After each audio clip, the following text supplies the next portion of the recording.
इनके पैरों तले ठोस जमीन न सही, लेकिन इनके सर पर हौसले का अथाह आसमान है। नमस्कार, जय हिंद, वंदे मातरम। मैं हूं श्वेता सिंह। समुंदर की गहराइयां कितनी भी अथाह क्यों ना हो, कितनी भी डरावनी क्यों ना हो, कितनी भी अनकही क्यों ना हो, लेकिन देश रक्षा का जब संकल्प होता है, उसे लेकर ये किसी भी गहराई से हिंदुस्तान की रक्षा के अपने प्रण को पूरा करते हैं। आज हम आपको भारतीय नौसेना के इन्हीं शूरवीरों से मिलाने जा रहे हैं।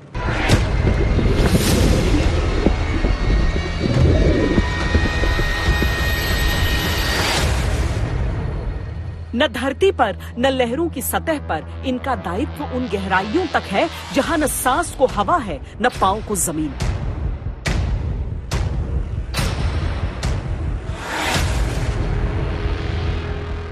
हमारी रिस्पॉन्सिबिलिटी यह है कि हम एक फॉरेन या एलियन एनवायरनमेंट में पानी के नीचे रह के नॉर्मल काम करें। हम बिल्कुल नील विजिबिलिटी में डाइविंग कराते हैं। हमारे जो ट्रेनीज हैं, तकरीबन 170 लोगों को गैलेंट्री अवार्ड से नवाजा गया है।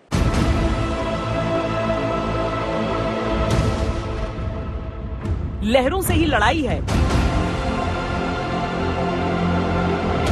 लहरों का ही साथ है, लहरों में ही समर्पण है, लहरों को ही जीतना है।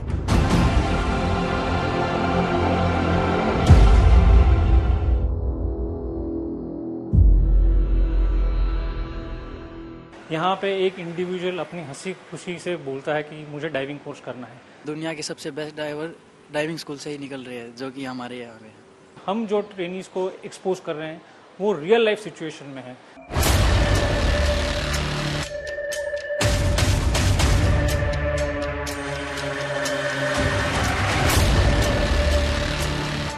भारतीय नौसेना की पहचान यूं तो बड़े बड़े युद्धपोत और नौकाओं से है, पर आज हम आपको मिलवाएंगे उन वीरों से जो पानी की सतह से अनेकों फीट नीचे समुद्र की अनंत गहराइयों तक कठिन से कठिन चुनौतियों को पूर्ण करते हैं।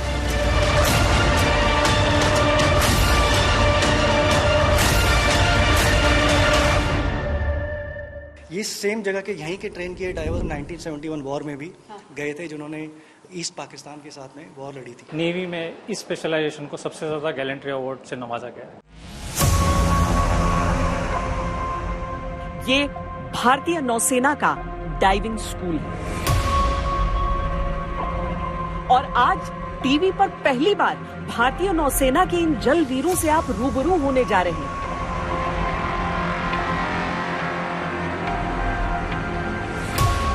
इनकी अनसुनी निपुणता के बारे में जानने वाले हैं, इनके करिश्मे और शौर्य से परिचित होने जा रहे हैं।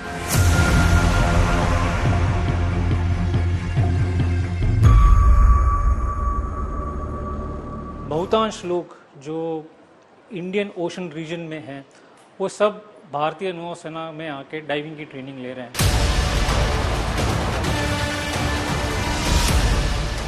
डाइविंग यानी गोताखोरी, पर सामान्य नहीं, केवल पानी की सतह के नीचे जाना नहीं, बल्कि सतह के नीचे घंटों रहकर, डटकर, लड़कर देश रक्षा के प्रण को पूरा करना।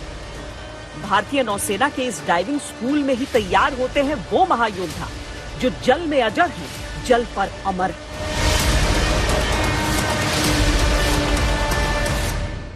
न केवल गहराई की झिझक को निकालना है, बल्कि ऊंचाई के उस डर को भी दूर करना है, क्योंकि जब आप ऑपरेशन में होते हैं तो इनमें से किसी भी चीज की आपको आवश्यकता हो सकती है। जिस ब्रिज से हमने छलांग लगाते हुए देखा है, लगभग 25 फीट की वो ऊंचाई है और बहुत आसान नहीं होता है।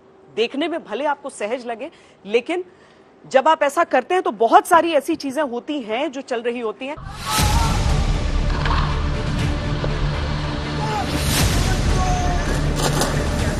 जितनी ऊंचाई से आप पानी में छलांग लगाते हैं, उसी ताकत से पानी शरीर से टकराता है। इसीलिए बहुत जरूरी है तकनीक।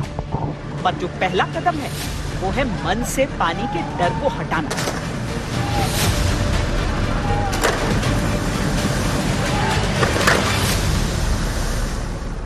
कहाँ से हैं? भीलवाड़ा, राजस्थान। भीलवाड़ा से हैं तो आपने समुद्र तो देखा नहीं होगा आपने। तो जब आपको पहला एक्सपोजर हुआ था समुद्र में और गहराइयों में जाना था, तो मन में क्वेश्चंस आते थे, झिझक था? जी मैम कुछ, बट करना था तो करना था। करना था तो करना। आप कहाँ से? मैम मैं हरियाणा से हूँ। हरियाणा से। आपने भी नहीं देखा था? मैंने ये सब? कभी अपनी लाइफ में समुद्र नहीं देखा था मैम। तो पहली बार याद है पहली कब? बार याद है मैम। क्या हुआ मैंने था? हाँ। जब समुद्र देखा तो थोड़ा सा तो अजीब लगा, लेकिन जब इंस्ट्रक्टर्स के पूरे सपोर्ट के साथ मैंने अच्छा जंप मारा। हाँ। जंप मारते ही जब मैं ऊपर आया तो एक अजीब सी फीलिंग थी, कॉन्फिडेंस वाली फीलिंग थी। हाँ। वो बहुत अच्छा था। मन में ये कॉन्फिडेंस आता है कि दुनिया में बेस्ट हम लोग ट्रेनिंग ले रहे हैं? बिल्कुल मैम। नौसेना में शामिल होने की सबसे पहली जरूरत है पानी से परिचय, और धीरे धीरे हमारे ये सैनिक पानी में हर कला में पारंगत होते जाते हैं। पर इसकी एक पूरी प्रक्रिया है। जैसा कि मैं यहाँ पे काफ़ी दिन से पिछले 2 साल से इंस्ट्रक्टर ड्यूटी कर रहा हूँ, प्रशिक्षक हूँ, तो जब भी कोई नया ट्रेनीज आता है या नया कोई भी आता है, उसको पानी के बारे में या जैसा कि समुद्र के बारे में बहुत ही कम पता होता है। तो हम उनको धीरे धीरे स्विमिंग पूल में पहले ट्रेन करते हैं, जो कि क्लियर वाटर होता है। उनको काफ़ी सारी एक्सरसाइजें और जो ड्रिल्स हैं उनको हम सिखाते हैं, बेकायदा से सेफ्टी प्रिकॉशन लेते हुए कैसे उनको सेफली हम सिखाते हैं। धीरे धीरे जब उनका मन से डर निकल जाता है तो वो आगे जाके फिर हम इनको सी में लेके आते हैं और वहाँ पे हम सेम ड्रिल करवाते हैं, जिससे कि उनका कॉन्फिडेंस बिल्डअप और धीरे धीरे अप हो जाता है। डाइविंग स्कूल में 1 दिन से लेकर 36 हफ्तों तक की ट्रेनिंग दी जाती है। बेसिक कोर्स से लेकर सुपर स्पेशलाइज्ड डाइवर्स को प्रशिक्षित किया जाता है। भारत से लेकर दुनिया भर के डाइवर्स को ट्रेन किया जाता है। केवल नौसेना नहीं, बल्कि आर्मी से लेकर एनडीआरएफ के डाइवर्स को ट्रेन किया जाता है।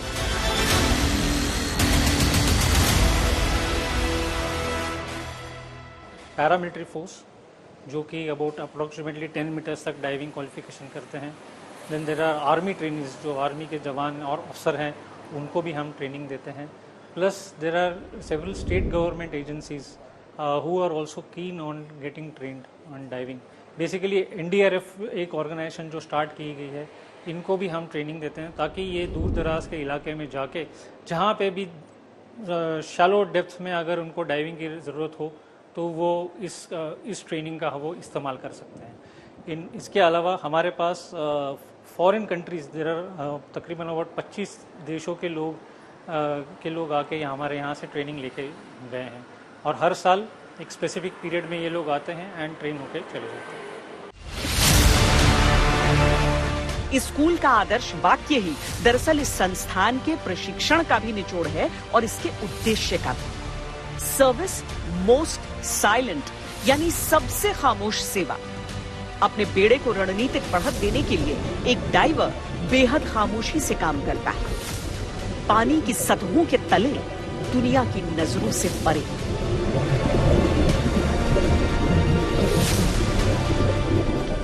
ये चुपचाप अपने काम को अंजाम देते हैं और बिना कोई श्रेय लिए निकल जाते हैं, दिल में देश सेवा का जज्बा और होठों पर रक्षा की प्रार्थना लिए।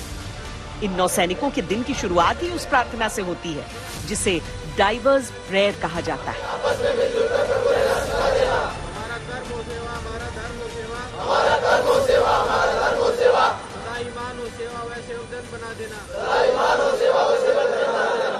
जो गोताखोरी है उसमें आप इस बात को समझिए कि ये केवल सामान्य तरीके से नहीं, हर तरीके से कॉम्बैट डाइविंग किस तरीके से, यानी कि एक युद्ध या कॉन्फ्लिक्ट की परिस्थिति में आप किस तरह से गोताखोरी करेंगे। ये जो आप डिस्ट्रेस फ्लेयर देख रहे हैं, ये एक तरह से एक संचार और संपर्क का तरीका भी है ताकि ये पता चल सके कि ये समुद्र अथाह होता है और उसमें ये किस जगह पर हैं ताकि उनका जो बचाव दल है वो उस इलाके तक आ जाए। हर एक चीज का बारीकी से प्रशिक्षण दिया जाता है।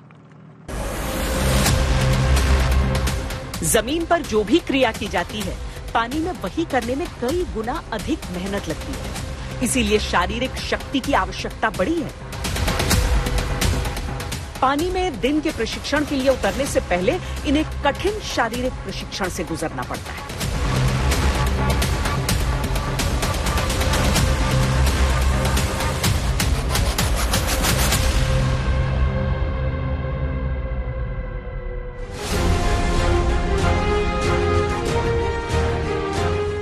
डाइवर्स को मोटे तौर पर 2 श्रेणियों में बांटा जा सकता है। शिप्स डाइवर, जिन्हें गोताखोरी की बुनियादी ट्रेनिंग दी जाती है, और क्लियरेंस डाइवर, जो पानी के नीचे हर तरह के ऑपरेशन में सक्षम होते हैं। इसका भी अगला लेवल होता है सैचुरेशन डाइवर, और वो जो ट्रेनिंग हासिल कर लेता है वो सर्वश्रेष्ठ से भी श्रेष्ठ हो जाता है।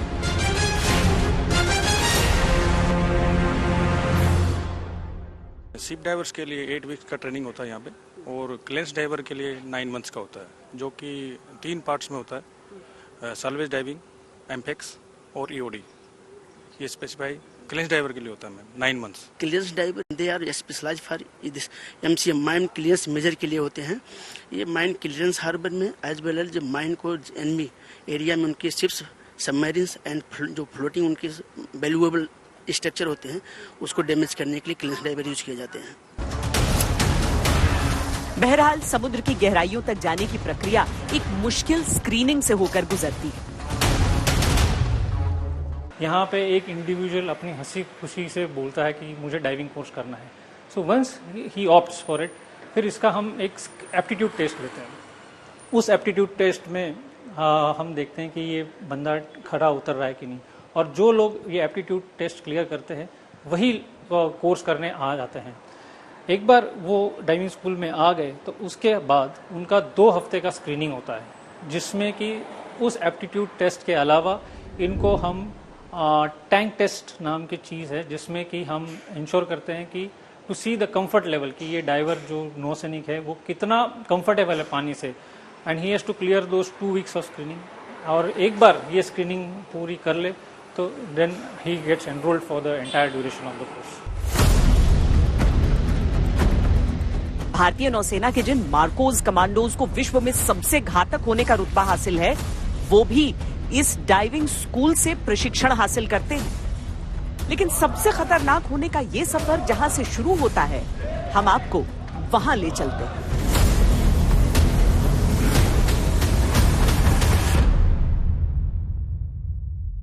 जो एक नया यहाँ पर आता है रिक्रूट, उसके मन से उस डर को, झिझक को निकालने के लिए क्या करते हैं आप लोग? कैसे वो कॉन्फिडेंस बनाते हैं? जब भी कोई नया आता है यहाँ पे तो हम उसको डेमो करके दिखाते हैं, जिससे मतलब उसका थोड़ा कॉन्फिडेंस, मतलब उसको भी लगे कि ये कर सकता है तो मैं भी कर सकता हूँ।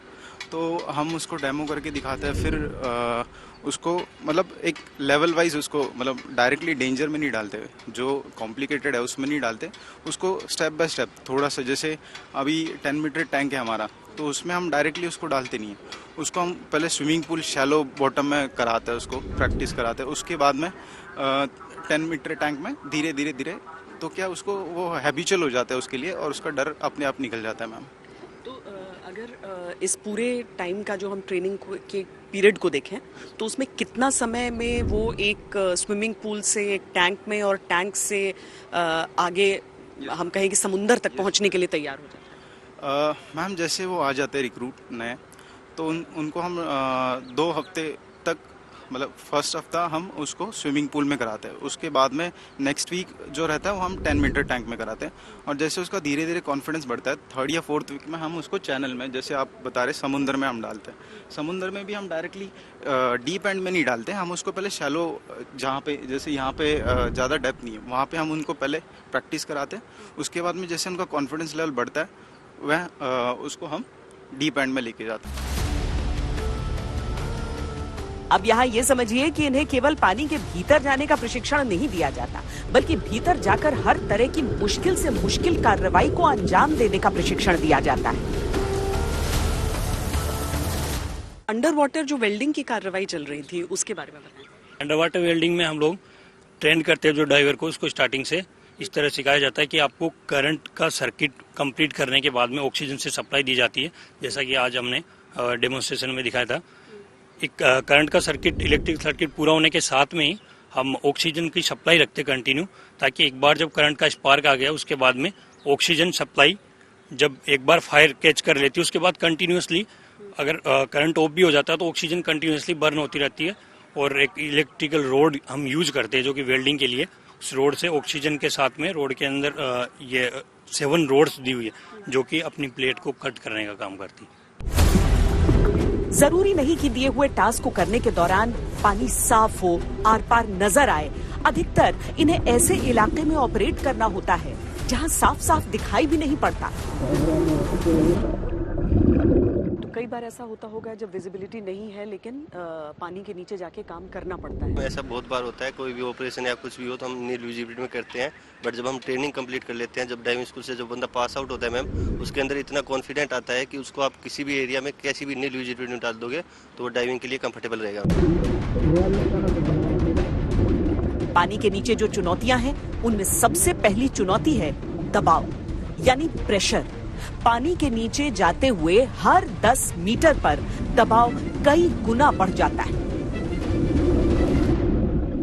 जो हमारी बॉडी है वो सरफेस पे रहने के लिए बनी हुई है, पर हम जो भी काम करते हैं, डाइविंग पानी के नीचे जाना हो या फिर क्या कहते हैं स्काई में जाना, स्पेस में जाना हो, ये हमारी बॉडी से विपरीत चीज़ें हो जाती हैं। जब हम पानी के नीचे जाते हैं तो क्या होता है कि हमारे ऊपर काफ़ी प्रेशर पड़ता है। वाटर कॉलम जो हमारे ऊपर पानी होता है बहुत प्रेशर डालता है। अब हमारी बॉडी जो है उसमें काफ़ी हद तक पानी है, तो पानी तो कंप्रेस हो नहीं सकता, बट जो हम सांसें लेते रहते हैं वो जो हमारे शरीर के अंदर चल रही हैं वो कंप्रेस हो जाती है। अब हम इस चीज़ को रियलाइज़ नहीं करते कभी, पर हम जो सांस लेते हैं वो 79% नाइट्रोजन होता है, उसमें 21% ऑक्सीजन होती है और बाकी और भी गैसेस होती हैं, छोटी मात्रा में होती हैं।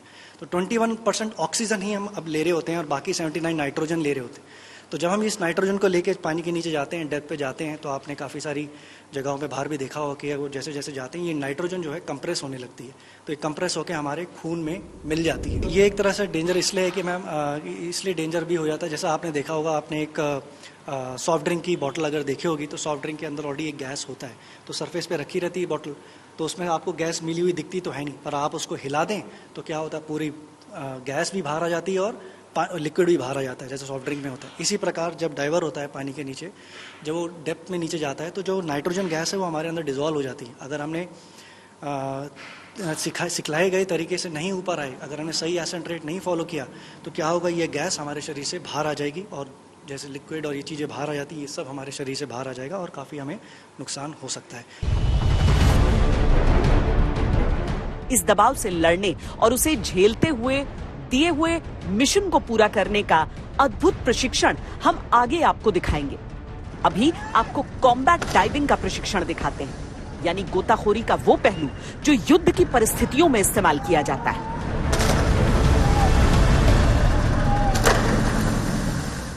अलग अलग तरीके की जो डाइविंग सिखाई जाती है उसमें कॉम्बैट डाइविंग का क्या रोल है, क्या भूमिका? कॉम्बैट डाइविंग का रोल बहुत महत्व है। जब कोई भी आइलैंड या हमारा हो या एनिमी नेशंस का हो, अपने आइलैंड को सेव करने के लिए उसको माइंस प्रोटेक्शन के लिए माइन बिछाते हैं।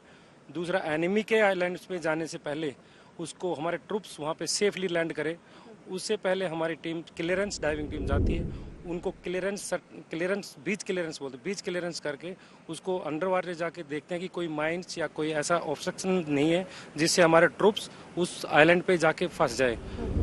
जैसे ही हमारी टीम क्लियरेंस दे देती है, उसके बाद टीम में बीच रैकी एक पार्टी होती है, वो जाके पूरे आइलैंड में जहाँ पे उस जो एनिमी का आइलैंड है उसका रास्ता कहाँ से है, कितना ट्रूप्स वहाँ पे है, एनिमी की क्या वहाँ पोजीशन है, वो पूरी रिपोर्ट लेके गैदरिंग करके इंफॉर्मेशन लेके वापस शिप में आती है। उसके अकॉर्डिंग हम अपने शिप से ट्रूप्स को लैंड करते हैं। तो ये सारा अभ्यास शांति काल में होता है कि अगर युद्ध में जरूरत पड़े, अगर ऐसी स्थिति आए तो उसके लिए तैयार रहे। यस मैम, ये सब प्रैक्टिस चलती रहती है और ये इंडिया के अलग अलग जगह पे लोकेशन के हिसाब से हम करते हैं। दिन और रात दोनों समय होता है? यस मैम, यहाँ पे कोई दिन और रात नहीं देखा जाता, न बारिश, 24 आवर्स एनी वेदर्स, चाहे बारिश हो ठंडी हो, कहीं पे भी हम ऑपरेट कर लेते हैं इसको।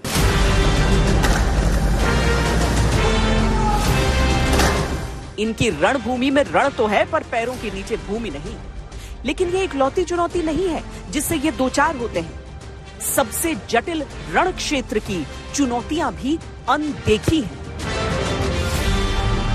जब भी इंसानी हौसलों की बात होती है तो दबाव में बिखरने या निखरने की बात आती है, पर जहां पर हम मौजूद हैं वहां पर वास्तविक दबाव है, यानी कि वो दबाव जो पानी की सतहों के नीचे एक नौसैनिक महसूस करता है और उसमें किस तरीके से वो बेहतर होते हैं, निखरते हैं, वो भी अभ्यास और प्रशिक्षण से ही जुड़ा हुआ है। मैं इसके भीतर जाती हूं जहां से मेरी आवाज थोड़ी गूंजेगी और बाहर मोहसिन और योगेंद्र जो कैमरा इसके भीतर लगा है उसके जरिए ये चीजें आपको दिखा सकते हैं। वो मॉनिटर्स होते हैं जिसके जरिए ये समझ में आता है कि कितना दबाव बन रहा है और इसके साथ ही किस तरीके से उसे बदलना है। तो लगभग 180 फीट की गहराई तक जो दबाव एक इंसानी शरीर पर होता है उसके लिए यहां तैयारी भी होती है और ये उपचार के लिए भी इस्तेमाल किया जा सकता है।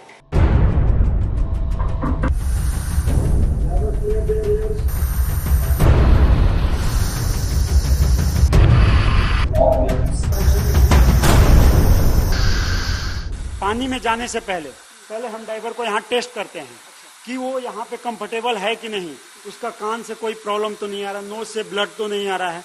जब यहाँ पे क्लियर हो जाता है उसके बाद फिर हम उसको ऑन प्रैक्टिकल ग्राउंड पानी में उसको डिपेंड में पानी में डालते हैं।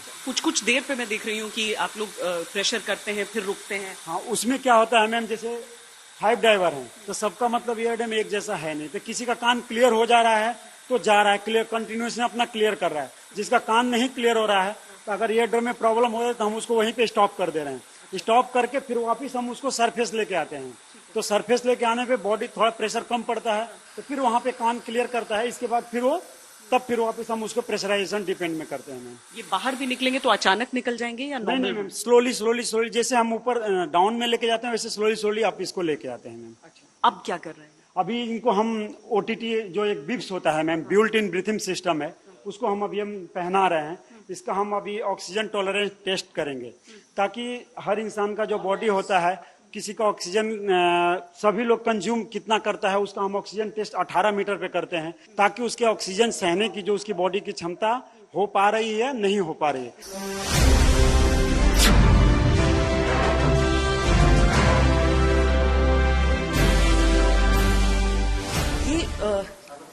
क्या एहसास होता है अंदर, क्या फील होता है? जैसे पानी के अंदर जाते हैं सेम यहाँ पे जैसे हम प्रेशराइज करते हैं और एयर का दबाव हम बढ़ाते हैं तो जो हमारे ईयर ड्रम्स होते हैं कानों में उन पे प्रेशर पड़ता है। तो हमें जो सिखलाए गए तरीके से हमें सिखाया गया इंस्ट्रक्टर के द्वारा कि हमें नाक को बंद करना है और ब्लो आउट कान से करना है ताकि हमारा जो ईयर ड्रम है, जो कान का पर्दा है, वो इक्वलाइज रहे। जो हमारा बाहर का प्रेशर है, जो पानी के अंदर का प्रेशर है और जो हमारे कान के अंदर जो प्रेशर पड़ रहा है उसको हम सिखलाए गए तरीके से उसको इक्वलाइज करके रखते हैं। अगर हम ऐसा नहीं करेंगे तो हमारे कान पंचर हो जाएंगे और ब्लीडिंग हो सकती है। बताइए, पहली बार जब इसके अंदर गए होंगे आप लोग को याद है किसी को उस टाइम का? थोड़ा सा ये घबराहट सा था कि मतलब क्या होगा, अंदर जाएंगे कैसे होता है, लेकिन जो हमारे इंस्ट्रक्टर वगैरह थे वो लोग हमें हाई मोटिवेट करके रखते, कुछ नहीं होगा, हम साथ में बैठे हैं। पानी के भीतर का दबाव इकलौती चुनौती नहीं है, इसके अलावा भी कई चुनौतियां हैं। जब एक नेवी डाइवर पानी की गहराइयों में जाता है तो वो पानी के बहाव के विरुद्ध भी लड़ता है। पानी के उछाल के विरुद्ध सही गहराई में खुद को संतुलित रखने के लिए भी लड़ता है और इन दोनों फोर्स से लड़ते हुए निर्धारित कार्य भी पूरा करता है। ये पानी के नीचे किसी उपकरण को ठीक करने की कार्रवाई हो सकती है, विस्फोटक लगाने की कार्रवाई हो सकती है या विस्फोटक निरस्त करने की कार्रवाई हो सकती है। ये कितना मुश्किल होता है कि आपको अपने आप को अफ्लोट भी रखना है और उसके साथ ही अंडर वाटर कुछ काम करना है। बॉयंसी जहाँ तक मेंटेन करने की बात है, ये काफी ट्रेनिंग के बाद आता है। तो इनिशियली जब यहाँ डाइविंग के लिए ट्रेनिंग के लिए लोग आते हैं तो पहले 2-3 हफ्ते इनको बॉयंसी ट्रेनिंग ही सिखाई जाती है कि आप अपने आप को बैलेंस कैसे रखना है, और उसके लिए हम एडिशनल वजन लेके जाते हैं ताकि हम जमीन में अपने आप को गाड़ के डाइविंग कर सकें। अगर हम कहें तो डूबने के लिए अफ्लोट रहना भी आना चाहिए, मतलब वो केवल हम नीचे नहीं जा रहे हैं बल्कि नीचे जाकर एक बैलेंस मेंटेन करके और उसके बाद जो चीजें दी जाती हैं। जब हमें कोई कार्रवाई करनी है एक पर्टिकुलर डेप्थ पे जो कि बॉटम में नहीं है, बीच में है, तो हमें अपनी बॉयंसी मेंटेन करने के लिए एक पर्टिकुलर ट्रेनिंग होती है बॉयंसी मेंटेन करने के लिए, जिसमें हम अपने आप को अपने पैरों से भी और सेट में दिए गए अलग अलग इक्विपमेंट से फ्लोट फ्लोटेशन मेंटेन करते हैं। एक साथ इतनी चीजें करना, वो भी एक ऐसे वातावरण में जो इंसान के अनुकूल न हो, ये कुछ ऐसी चीजें हैं जो इन योद्धाओं को सुपर ह्यूमन का दर्जा दिलाती है। इंसानी शरीर जमीन पर चलने के लिए बना है, उसके अनुकूल परिस्थितियां रहती हैं तो हम स्वस्थ रह सकते हैं। लेकिन जैसे हाई ऑल्टीट्यूड का शरीर पर दुष्प्रभाव पड़ता है, उसी तरीके से गहराइयों में उतरने से शरीर को तमाम तरह की परेशानियां हो सकती हैं। सबसे पहले होता है डीकम्प्रेशन सिकनेस, जिसे हम केसिन डिजीज से भी जानते हैं।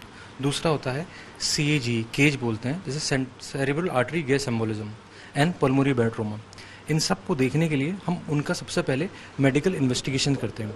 जो मेडिकल इन्वेस्टिगेशन होता है वो काफ़ी थरो होता है और इसमें फिट होने वाले जो हमारे कैंडिडेट्स हैं, जो डाइवर ट्रेनीज आते हैं, उसमें से केवल 10 से 15% ही पूर्णतः फिट हो पाते हैं।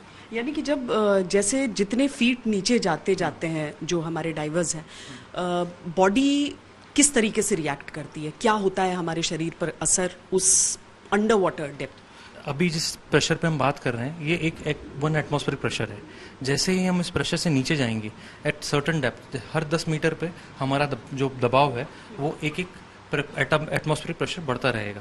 सो जैसे हम 10 मीटर पे गए तो दबाव हो गया 2। सो उस दबाव पे जो होता है वो काफ़ी अलग बीमारियां होती है, जो कि एक नॉर्मल मेडिसिन स्पेशलिस्ट या सर्जिकल स्पेशलिस्ट से रेटेड नहीं है।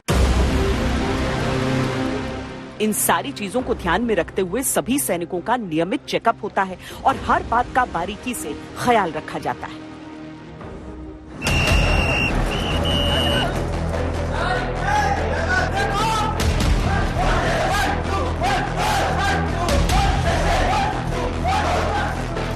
एक और बहुत दिलचस्प पहलू है इस पूरी ट्रेनिंग का कि आपका किरदार जो भी हो, आपका रैंक जो भी हो, लेकिन यहाँ जब प्रशिक्षण होता है तो सबको एक बराबर वहां पर पिसना पड़ता है, निखरना पड़ता है उसी हिसाब से।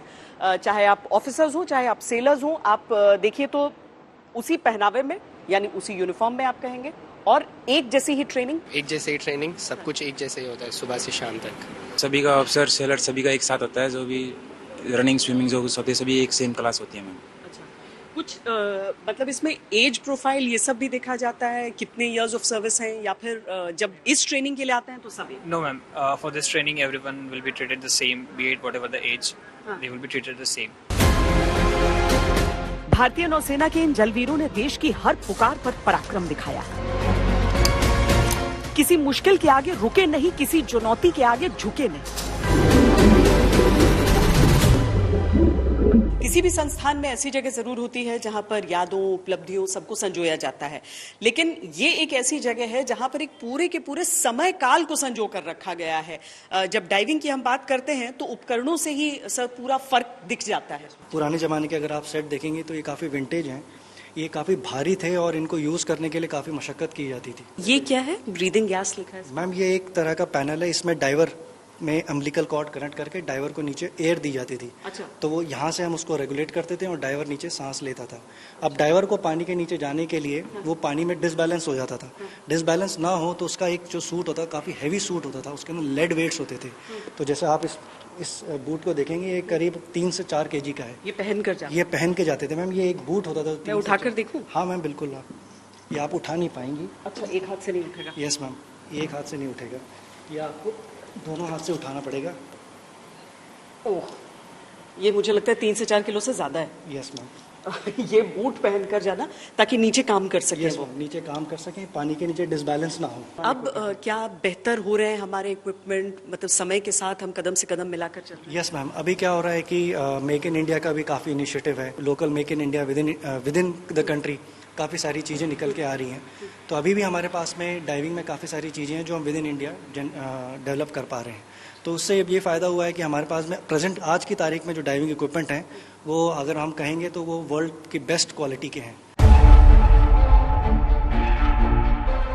अतीत पर गर्व है, इतिहास पर फख्र है और वर्तमान ऐसा जो भविष्य के शुभ संकेत देता है। समय के साथ और जरूरतों के अनुसार बहुत सारी चीजें हैं जो परिवर्तित होती हैं। ये उपकरण उसी का हिस्सा है। ये ओपन सर्किट सेट है डायमीटर 324 मार्क 2 जो कि हम सरफेस नॉर्मल ऑपरेशन में यूज करते हैं। हाँ।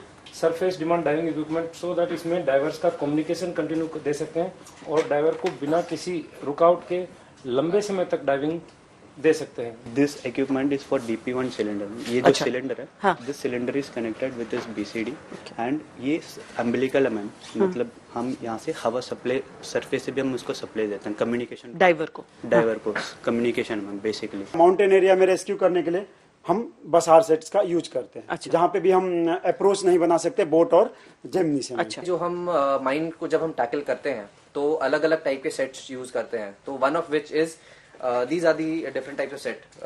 जो ये लेटेस्ट वर्जन है, ये है IS Mix Set and this is the old one. This is DC55. तो अब इसकी खासियत ये है नॉन मैग्नेटिक सेट जिसमें कोई जिसका मैग्नेटिक सिग्नेचर नहीं है, सो दैट डाइवर जब एक माइन को न्यूट्रलाइज करने के लिए जाता है तो ही इज सेफ एंड जो उसको सक्सेसफुली न्यूट्रलाइज कर सकता है। ये सेट केवल क्लियरेंस डाइवर के द्वारा यूज होता है।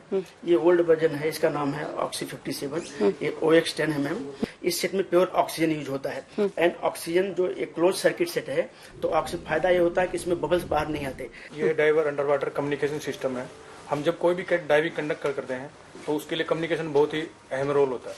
तो ये हमारे डाइविंग के जो सरफेस से स्टेशन है उससे हम डाइवर के साथ में कम्युनिकेट कर सकते हैं थ्रू द केबल। ये एक अंडर वाटर व्हीकल है जो डाइवर को टो करके दुश्मन के इलाके में पहुंचाने में मदद करता है। ये 39 kgs का है। इसमें एक diver with the help of cords अपने आप को टो कर सकता है। ये हम कॉम्बैट अटैक में यूज करते हैं। जब हमें दुश्मन के जहाजों को डुबाने के लिए जाना है तो पैर चलाने से ज्यादा जरूरी होता है उसे तेज से तेज पहुंचना, क्योंकि जैसे आपको बताया गया अलग अलग सेट होते हैं तो 4 घंटे में वो सेट खत्म हो जाता है।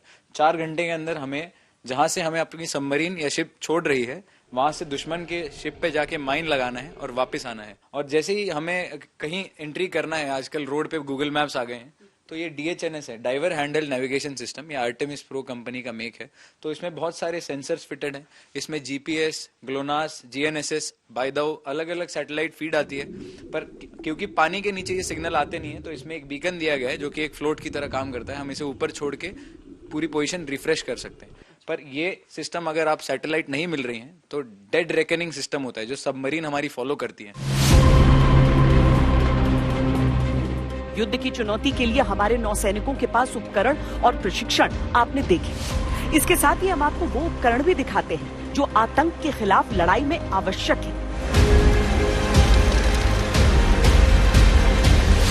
एक्सप्लोजिव ऑर्डिनेंस डिस्पोजल एक ऐसी फील्ड है जिसमें हमें अंडर वाटर एंड सरफेस पे कोई अगर माइंस मिलते हैं या सरफेस पे या कोई आईडी मिलती है या बॉम्ब मिलता है तो उसको कैसे न्यूट्रलाइज एंड उसको कैसे डिस्पोज करना है, इस चीज़ की हम ट्रेनिंग देते हैं डाइविंग स्कूल में अंडर EOD फैकल्टी। यहाँ पर एग्जैक्टली क्या कर रहे हैं? ये यहाँ पर हम आपको एक सिमुलेशन दे रहे हैं जिसमें एक्सप्लोजिव कंटेनमेंट व्हीकल का यूज़ हो रहा है किसी भी सस्पेक्टेड आईडी और ऑब्जेक्ट को न्यूट्रलाइज करने के लिए। हमारे पास यहाँ पर ECV है, that is explosive containment vehicle, and we also have an ROV, that is remotely operated vehicle. अगर हमें कोई सस्पेक्टेड आईडी और ऑब्जेक्ट मिलता है inside naval area of responsibility तो clearance divers are mandated for that neutralisation and disposal of that ID और bomb. Search के लिए इसके पास 5 कैमराज हैं एंड सेकंड फॉर डिटेक्शन हमारी उनके पास एक्सरे हम माउंट कर सकते हैं जिसमें हम आईडी का पावर सोर्स या फिर मैकेनिज्म क्या है उसको लोकेट करते हैं। और फर्दर लास्ट ऑप्शन जो डिस्पोजल का होता है इसमें हमारे पास डिसरप्टर माउंट होता है और हम जहाँ पे पावर सोर्स होता है वहाँ पे उसको एम करके और आईडी को डिसरप्ट कर देते हैं। एक्सप्लोसिव कंटेनमेंट वेसल बोलते हैं इसको। अगर बेसिकली ये मेन पर्पज इसका ये है कि जब भी हमें अर्बन जहाँ पर भीड़ भाड़ एरिया है तो हमें SDA नहीं मिलता है, सेफ डिस्पोजल एरिया, तो उस जगह पे अगर कहीं बॉम्ब मिल गया या इम्प्रोवाइज एक्सप्लोजिव डिवाइस मिल गई तो हम कैसे एक्सप्लोर करेंगे उसको, तो वो का बहुत सारी डिफिकल्टीज आती थी। बट ये इक्विपमेंट आने के बाद इस डिफिकल्टी को हम कम कर सकते हैं। नौसेना की बात करते हुए हम एक प्रयोगशाला में पहुंचे हैं। प्रयोगशाला में इसीलिए पहुंचे हैं क्योंकि भले ही इनका काम है देश की सुरक्षा और युद्ध लड़ना जब जरूरत पड़े, लेकिन ये कहना भी गलत नहीं होता है कि आप यहां पर आ जाते हैं तो केवल आप हथियार उपकरण इस सब के लिए नहीं बल्कि आप पढ़ाई लिखाई में भी उतना ही समय करते हैं। और देखिए उसी बहाने देश के लिए क्या कुछ कर जाते हैं ये सैनिक। ये जो हिस्सा है आपके इस स्कूल का, ये इतना खास क्यों है? इसकी क्या क्या खासियतें हैं? क्या हो रहा है यहाँ पर? ये जो हिस्सा है, इसको हम डाइविंग स्कूल लेबोरेटरी बोलते हैं। तो diving community in the Indian navy, इसमें डाइविंग स्कूल की लेबोरेटरी एकमेव लेबोरेटरी है। तो इसमें जो ये इक्विपमेंट जो आप देख रहे हैं, ये CO2 absorbent activity test time, ये इन हाउस बिल्ट है। जब 2017 में हमने इसको खरीदने की परमिशन ली थी, मांग रहे थे, तो 90 लाख का केस कोर्ट हुआ था, बट ये हमने इन हाउस बनाई है 5,000 रुपीज के अंदर। 90 लाख के कोर्ट को 5,000 रुपए में आप लोगों ने बना दिया? हाँ मैम, ये हमारी लोगों ने, हमारी जो यहाँ साइंटिस्ट हैं, हमारी जो ऑफिसर्स थे, उन्होंने इसको बनाया गया है। और इसका बेसिक यूसेज ये है कि हम जितनी डाइविंग करते हैं उसमें सोडा लाइम नाम का एक केमिकल कंपाउंड है जो हम यूज करते हैं। तो जो भी हमारा रेस्पिरेशन होने के बाद कार्बन डाइऑक्साइड निकलता है, उसको अब्जॉर्ब करते हैं और बचा हुआ ऑक्सीजन फिर से सर्किट में डाल देते हैं। उससे क्या होता है, आपके बबल्स नहीं आते जब डाइविंग हो रही है। और दूसरा कि हमारा एंड्योरेंस, जो सेट पानी में ज्यादा रहने का समय बढ़ जाता है। तो इसके लिए ये टेस्ट है जो कि NATO कंप्लाइड है। NATO स्टैग्नैक एक डॉक्यूमेंट है जिसमें ये लैब के स्टैंडर्ड्स होने चाहिए। तो ये उसे कंप्लाई कर रहा है और हमने इसे 2019 में बनाया था।